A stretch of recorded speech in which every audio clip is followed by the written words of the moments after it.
Hello everyone, and welcome to Durrett's Take. It's finally time to go over my NFL predictions for the season. So let's get started with the AFC East. Um, Now just keep in mind, I'm not going to go over things too much in depth on this podcast, just going to go more over the projections and all that. For a more in-depth analysis, look at my NFL preview article on my LinkedIn page down to to learn more about that. But anyway, so here I go with the AFC East. I have Buffalo once again winning the division with a 10-7 record.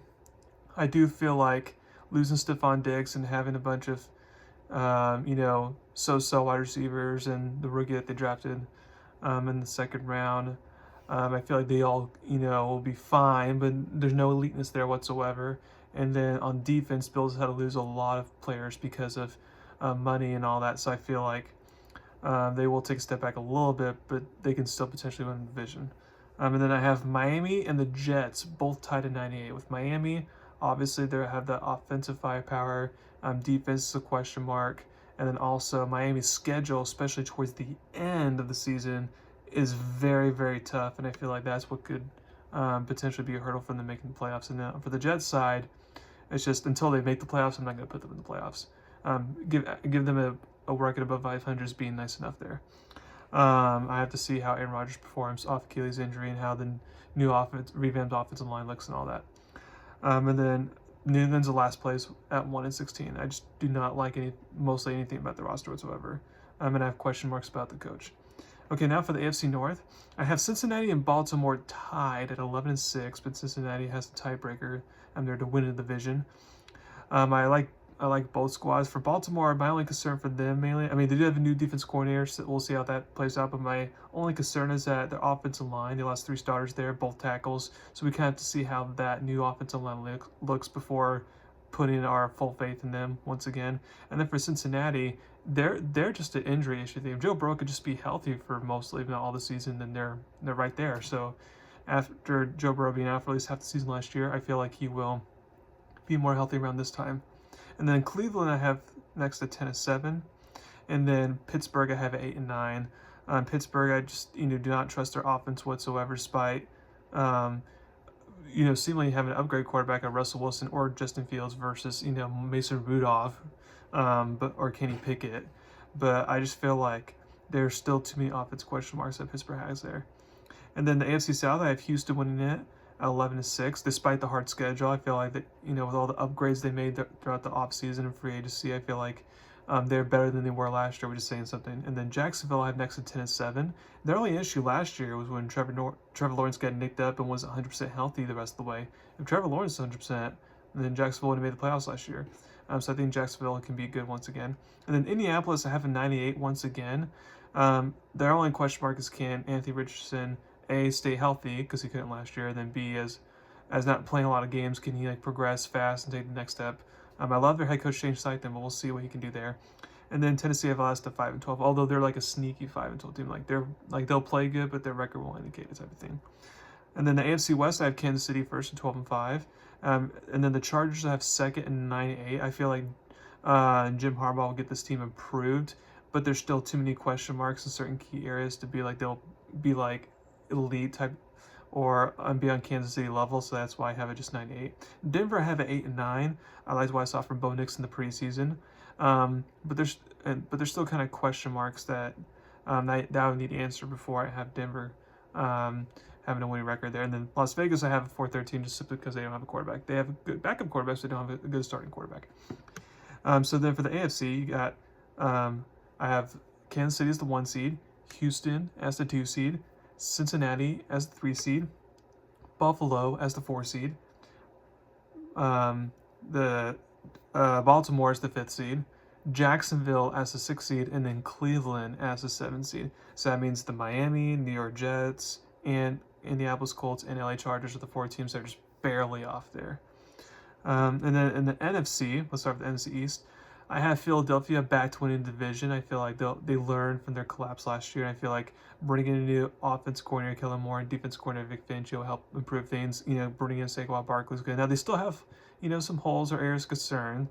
But I feel like they'll be better enough to win a division. And then Dallas, because they didn't make any good moves in the offseason. I feel like they may take a step back, and I have them going 9-8. Washington, I have 7-10. I like, Jalen Daniels. I feel like he can improve. I like the hiring of Dan Quinn as the head coach and Cliff Kingsbury as the offensive coordinator. But I just feel like there's still some pieces away, especially on the offensive line and the receiving core, to be in contention with Dallas, Philly. And then the Giants have a 2-15. I just do not trust Deion Jones whatsoever. Whether he stays healthy or not, I just do not trust him. The defense will be good for the Giants, and they'll keep in games, but I just do not trust Deion Jones. Now for the NFC North, I got Detroit first, once again at 12-5.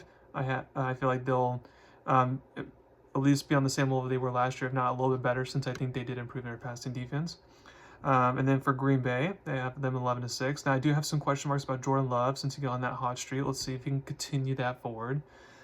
Chicago, I have a 9-8. There's reason to be cautiously optimistic there, because I do feel like Caleb Williams can have to make better, but with a rookie quarterback and some new pieces, we'll see how they all mesh together. The defense improved from last year. I do like their talent, so we'll see if they can just finally put it together.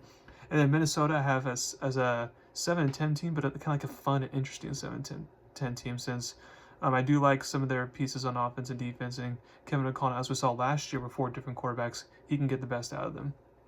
NFC South, I have Atlanta winning at 9-8. I know it's not sexy there, but at least 9-8 winning the division is good enough. Kirk Cousins, we have to see how he comes back from his Achilles injury, but I like the new head coach, Raheem Morris. Despite being a defensive hire, I like the hire nevertheless, and I like the moves they made this past offseason to improve their defense, and to make sure Kirk Cousins, has a good O-line and good weapons around him. And Tampa Bay and New Orleans, I have tied for second at 7-10. With Tampa Bay, it's like I like their offense, but they lose some of their key players from their defense. And with Tampa Bay losing an offensive coordinator, I feel like the offense may take a step back a little bit. And then for New Orleans, their offensive line is just not trustworthy whatsoever, and neither is their head coach, Dennis Allen. And then Carolina have last at 5-12, but an interesting 5-12 team, because I like that Carolina hired Tampa Bay's offensive coordinator because he got a lot out of Baker Mayfield last year, and I feel like he can help out Bryce Young, but just still too many offensive pieces lacking to be a true contender. And then last but not least in FC West, San Francisco in first at 12-5. I feel like they'll left off where they left us, basically.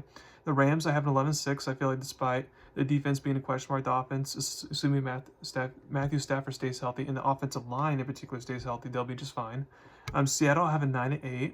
Once again, I feel like the new coach McDonald will do some good things there, but until I see it come to fruition, I still have to kind of go with what they were last year. And then Arizona, I have improved to 8-9, because I do like that Jonathan Gannon in his first year there got the most out of them. When Kyler Murray came back from his injury last year, they were a lot better. They upset some teams. They were playing well towards the end of the season. So I feel like they can carry over that momentum there.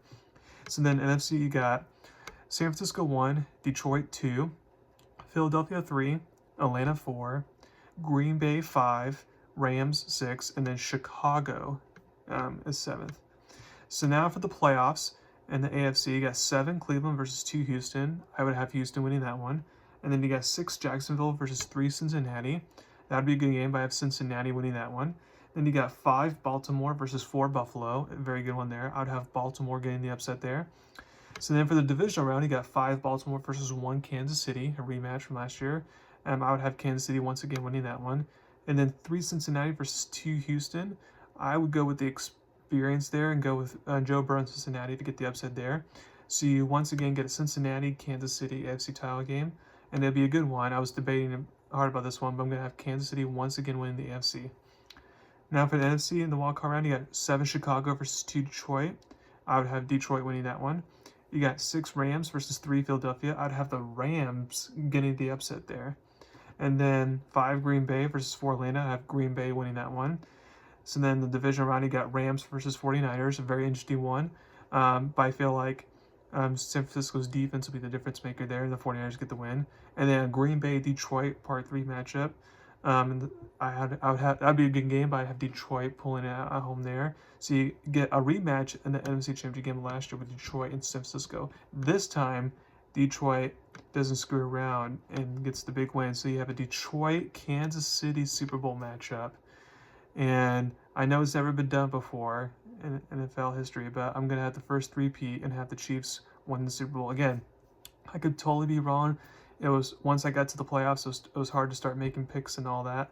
But it's just hard to pick against them right now. Kind of like it was hard to pick against the Patriots with Belichick and Brady. Not saying they always won every year, but it's still hard to pick against them. That's kind of what it is here with the Chiefs. So I'm going to roll with them to win the Super Bowl. Thank you very much for listening to my podcast today. Please subscribe to my channel, John About Me. I'll be coming out with my Week 2 top 10 college football games, my predictions for them, and my NFL Week 1 picks for this week.